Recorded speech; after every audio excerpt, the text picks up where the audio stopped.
Oh boy.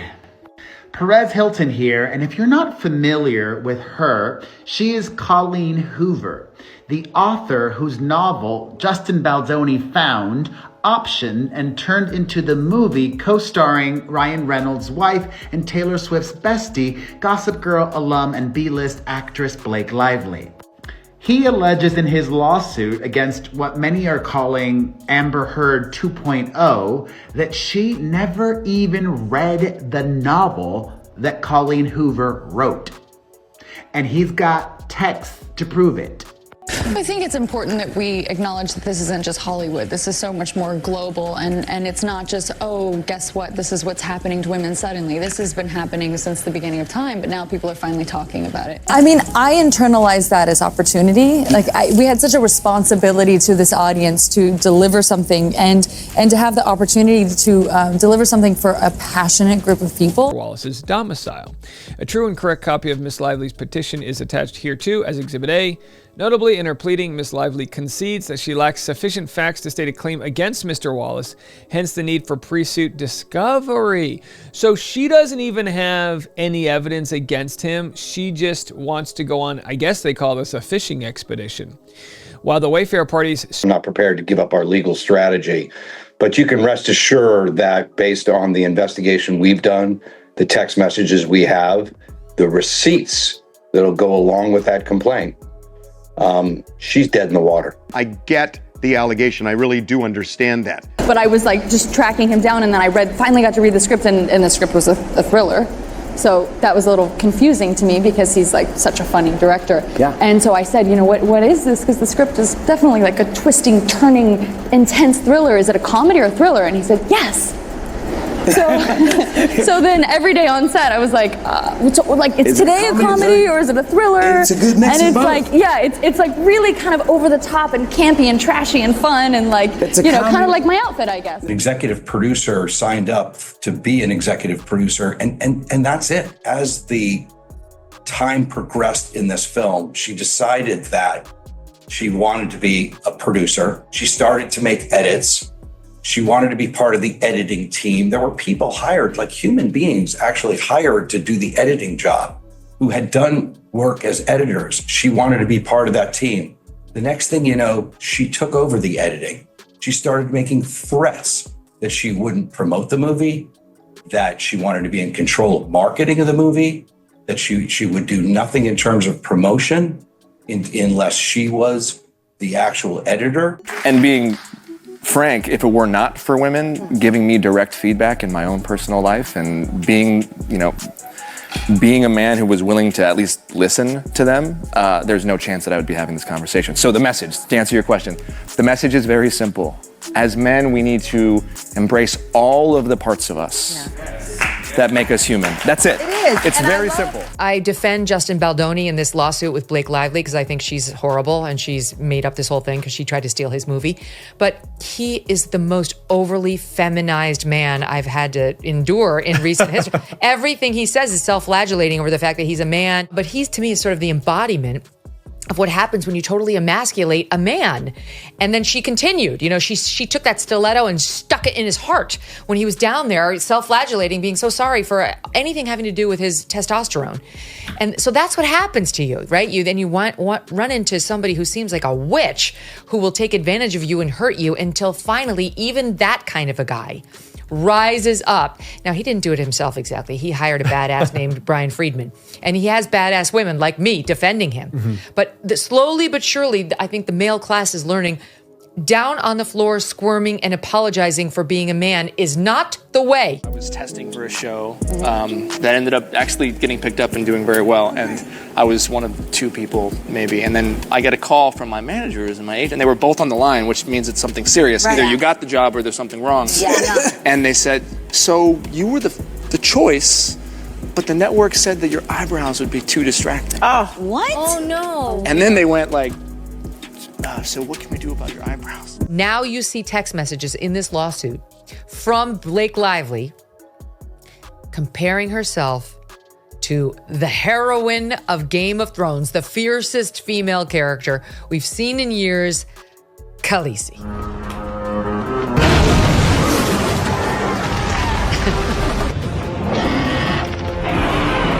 That's her riding her dragon. She's the mother of dragons in Game of Thrones. And that's what Blake Lively says in a text message, that she too has her dragons, Ryan Reynolds and Taylor Swift. That's, again, believed to be the other person. And that they are powerful advocates for her. And while it seems to be said like, I'm so lucky that I have them as great storytellers to help me rewrite this script, what Brian Friedman alleges is, you'll go along or I'll unleash my dragons on you, you loser who no one's ever heard of. Justin Baldoni's abrupt decision to slap Colleen Hoover with a $100 million defamation lawsuit set off an earthquake in the entertainment world. One moment, the author of a beloved novel and the actor-director known for heartwarming projects seemed poised to deliver an inspiring film adaptation. The next, they wound up on opposite sides of a courtroom drama that overshadowed the very story they intended to showcase. Fans, casual observers, and media outlets found themselves asking the same question: how could a creative partnership with such promise descend into a legal conflict involving astronomical sums and, most surprisingly, charges of defamation? At first, industry insiders dismissed the notion that Baldoni would ever sue Hoover. He'd always projected a calm, thoughtful public persona, someone more likely to champion empathy than court battles. Yet, murmurs of behind-the-scenes tension intensified. Rumors circulated that Colleen Hoover, faced with mounting concerns about her creative control, had publicly questioned Baldoni's motives or even his integrity. Though these remarks might have flown under the radar in an ordinary situation, the swirling gossip, combined with social media's amplifying effect, apparently hit a nerve. The final straw, Baldoni's legal team would later assert, arrived when certain statements, allegedly uttered or implied by Hoover, cast serious doubt on his professionalism and moral conduct. Those close to Baldoni insist he viewed this lawsuit as a last resort, not an opportunistic move. But his abrupt legal salvo demanding $100 million in damages sent a clear message that, in his eyes, Hoover had gone too far. According to leaked court documents, Baldoni's attorneys argue that her alleged remarks jeopardized not just his reputation, but also his livelihood and future projects. They claimed that if the public believed these defamatory assertions, it would erode trust from studios, fellow actors, and fans, making it nearly impossible for him to secure or maintain major film deals. As far as he was concerned, the stakes had grown too high for any half measures. The second this multi-million-dollar figure appeared in headlines, the internet erupted with a storm of theories, debates, and yes, memes. Some people poked fun at the eye-popping sum, likening it to the budgets of blockbusters or entire series. Others defended Baldoni, pointing out that in the entertainment industry, brand value can indeed hinge on personal reputation. If he truly felt that Hoover's alleged words might tank his career, a massive lawsuit could be the only recourse. Still, there were also Hoover loyalists who scorned the entire ordeal as an example of celebrity meltdown, insisting that the author only tried to protect her vision from being steamrolled by Tinseltown's more imposing players. That's the heart of this matter, a story about perceived betrayals, corporate influences, and creative freedoms colliding. Initially, it began much more innocently.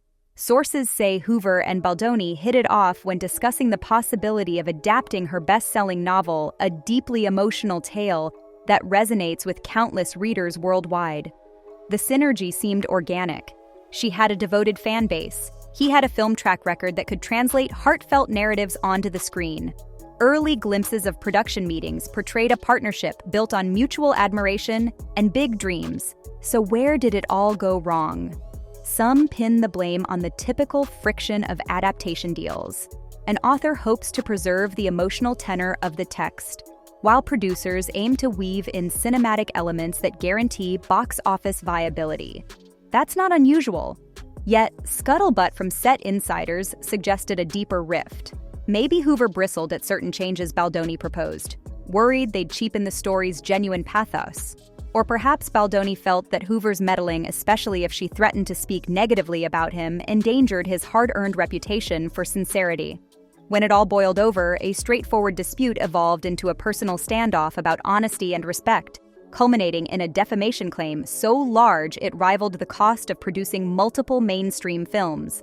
In the immediate aftermath of the lawsuit's announcement, fans of Hoover rallied under hashtags proclaiming her innocence, convinced that she would never deliberately smear Baldoni.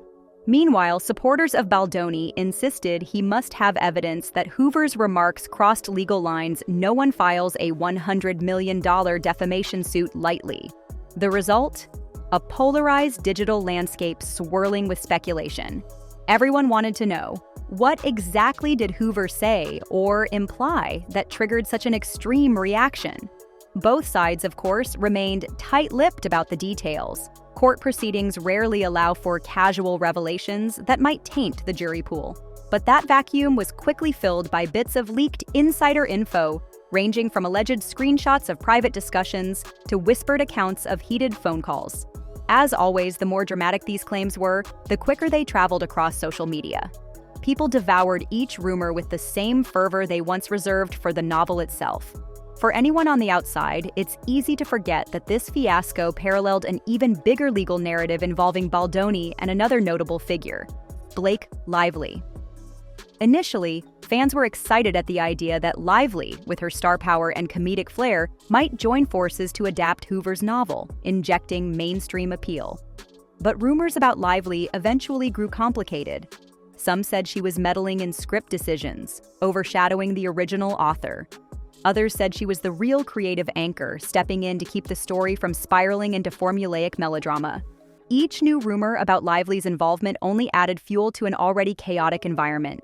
Before long, the entire adaptation process felt less like a cohesive production and more like a swirling vortex of competing agendas. Then came the bombshell.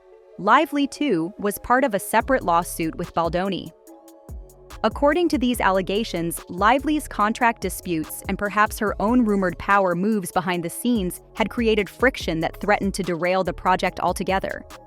If that alone wasn't enough to spin heads, it now operated parallel to the Baldoni-Hoover defamation suit, doubling the legal drama.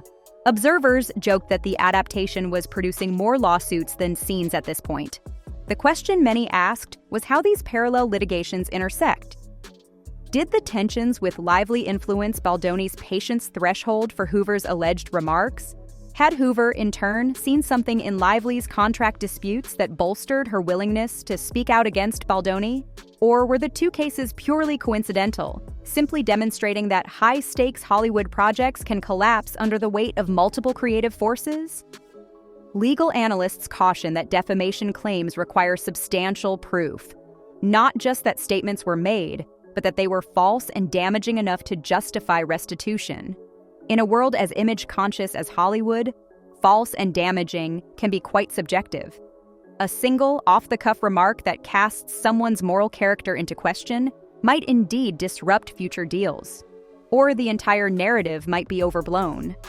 That's precisely the puzzle now placed before the courts. A puzzle that could define everyone's professional trajectory for the foreseeable future. Hoover herself didn't help matters when she abruptly deactivated her Instagram account. Regardless of the real motives, the timing fed the rumor mill. Fans who once praised her for engaging with readers now wondered if she was trying to dodge the mounting controversy. Those in her corner insisted she was simply overwhelmed by the negativity and needed space. But others saw it as suspicious, especially in light of the defamation suit. Could there be hidden messages or old posts she wanted to remove before they became fodder for the legal process? Then there's the financial shockwave. A $100 million lawsuit can be ruinous if taken to its conclusion.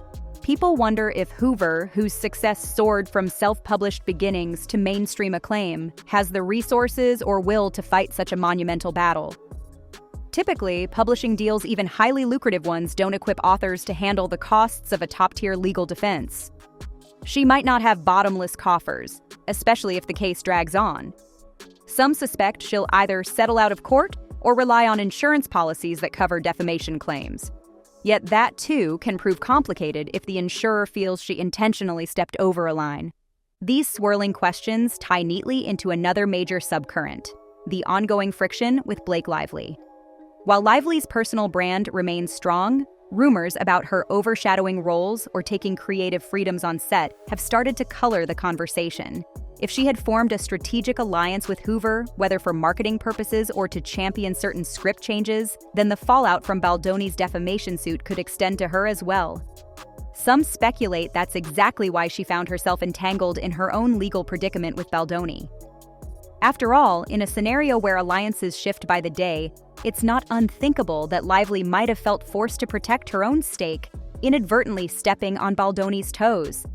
The second half of this drama focuses more on how the Baldoni-Lively lawsuit merges with the Baldoni-Hoover defamation suit, creating a labyrinth no production house could envy.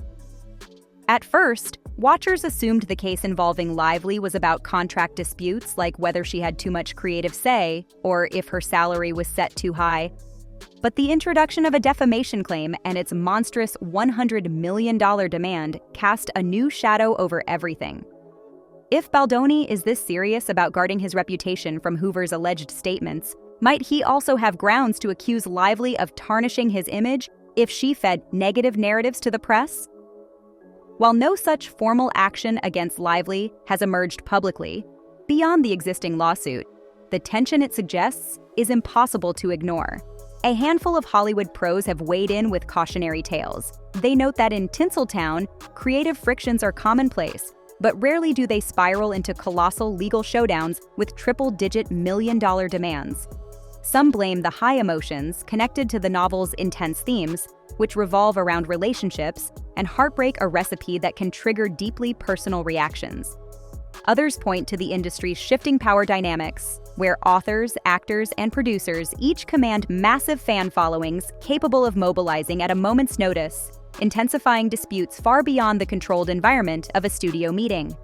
Baldoni, typically heralded for philanthropic endeavors and emotional storylines, faces the challenge of explaining this huge legal step to fans accustomed to viewing him as empathetic and conflict-averse. Meanwhile, Hoover, known for her direct connection to readers, has to wrestle with the notion that her words might have gone beyond harmless commentary, possibly constituting an injurious smear. Neither side looks particularly thrilled to be in this fight, yet neither shows signs of backing down. The truth might lie buried beneath layers of NDAs, unpublicized emails, and private calls. For the general public, only the final courtroom revelations will confirm or dispel the swirling theories. And so the drama continues, with each twist overshadowing what was supposed to be a groundbreaking adaptation of a heartfelt novel. Fans once excited to see the story brought to life now stare at a spectacle of legal wrangling, angry tweets, and swirling alliances. Faithful readers and moviegoers alike wonder if the adaptation can survive this meltdown, or if it's doomed to forever be remembered as the film that tore its creators apart. The synergy that once promised to deliver an emotional gem to theaters has transformed into a cautionary tale about how creative visions can clash in the worst possible ways. Speculation abounds that Baldoni might eventually drop the defamation claim, possibly in exchange for an out-of-court settlement or a public apology from Hoover. Others believe the two will stand their ground, culminating in a sensational trial that pits an actor-producer's brand protection against an author's freedom of speech. If that happens, the entire industry could feel the ripple effects. Agents, publishers, and studios may demand tighter clauses in their contracts or become more selective about who they collaborate with, lest they end up in another fiasco of this magnitude. For creators who rely on collaborative synergy, the outcome of Baldoni's defamation suit could either set a new precedent or become an infamous anomaly. Meanwhile, the separate but entangled lawsuit with Blake Lively lingers like an uninvited guest in the same living room. Each development in the Baldoni-Hoover dispute could potentially become evidence or context for the Lively case, and vice versa. Observers imagine attorneys from both sides spinning parallels to show patterns of Baldoni's behavior, or to highlight the star power overshadowing him. The synergy is so complex that many wonder if any of these lawsuits can reach a resolution without referencing the other. So where does that leave the ambitious film adaptation? Early talk of an award season darling has been eclipsed by a swirl of negativity and rumor. Some fans have let cynicism set in, believing the final product, if it ever appears, will be a hollow shell of the original vision. Others cling to hope, insisting that the story itself remains powerful enough to withstand legal standoffs and behind-the-scenes politics. If, by some miracle, the adaptation does go forward, it might end up as a testament to resilience in an industry known for devouring even the most promising projects. Yet, it's just as plausible that all these lawsuits will effectively bury any chance of a cohesive, well-received film. For the moment, all eyes are on the lawyers. Baldoni's unexpected decision to demand a colossal settlement signals he's genuinely prepared to fight. Hoover, presumably startled and anxious, must decide whether to mount a vigorous defense or try to defuse the situation through negotiation. And Blake Lively, stuck in her own tangle of legal threads with Baldoni, must navigate carefully to avoid fueling more speculation or inadvertently siding with either party. In this trifecta of unresolved tension, each day brings new rumors about stolen documents, retracted statements, or behind-the-scenes deals. One thing is certain, the journey from beloved novel to cinematic adaptation has never looked so precarious. What began as an inspiring collaboration has morphed into a swirling maelstrom of alleged defamation, rumored betrayals, and parallel lawsuits. Whether the project can salvage even a shred of its original promise depends on multiple verdicts, both in the court of law and the court of public opinion. Fans remain riveted, though hardly in the way Baldoni or Hoover likely envisioned. Instead of celebrating emotional storytelling, they're picking apart legal filings and speculative leaks in search of a coherent narrative. And so, the cautionary tale writes itself. Hollywood can transform even the sincerest intentions into a labyrinth of conflict when reputations, control, and colossal sums of money converge. As the story moves forward, watchers can only hold their breath for the next bombshell. Maybe an undisclosed settlement will suddenly quell the uproar. Maybe one side will produce a smoking gun that shifts blame entirely. Or perhaps the lawsuits will drag on, overshadowing any creative output and leaving the main players too entangled in accusations to salvage a once promising film. Until then, the phrase, "it ends with us," rings ironically throughout social media, because in reality, no one can be sure how, or even if, this saga will find its closure.